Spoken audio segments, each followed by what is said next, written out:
Короче, аэропортқа шығып баратырмын. Кешігіп өзім міне. Бірақ бір проблема болып тұр.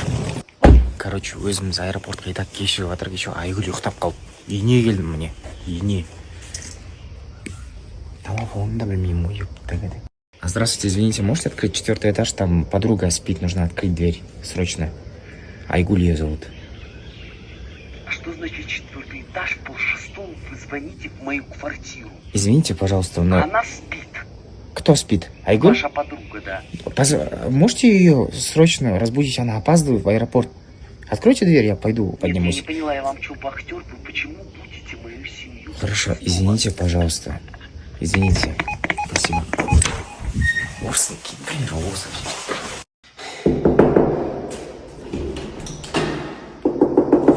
А? жалпы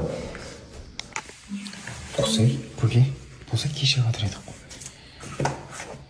Там 1-2 сағат ұйықтай тұрмадың ба? Бәрі күйіп кетсін ақыр.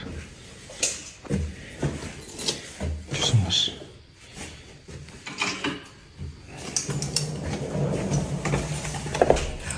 Ничего, сен квартирантты білмейді екен ғой, ема.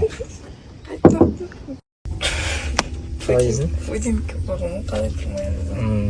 Телефоныңды өшіп жатыр ғой сен вообще. Қош? Қосып тұрған емес.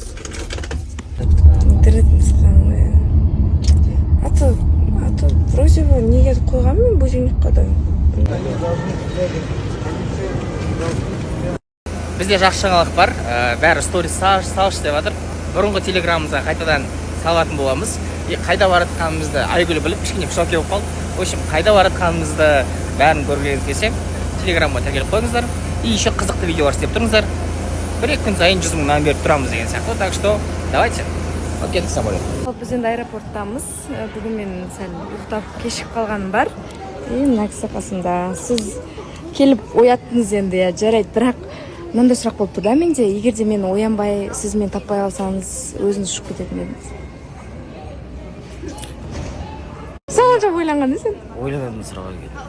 Жоқ, қалай енді жалғыз ұшып кететін бе, не істейтін едің? Чуть позже айтамын, жарнамадан келіп едім.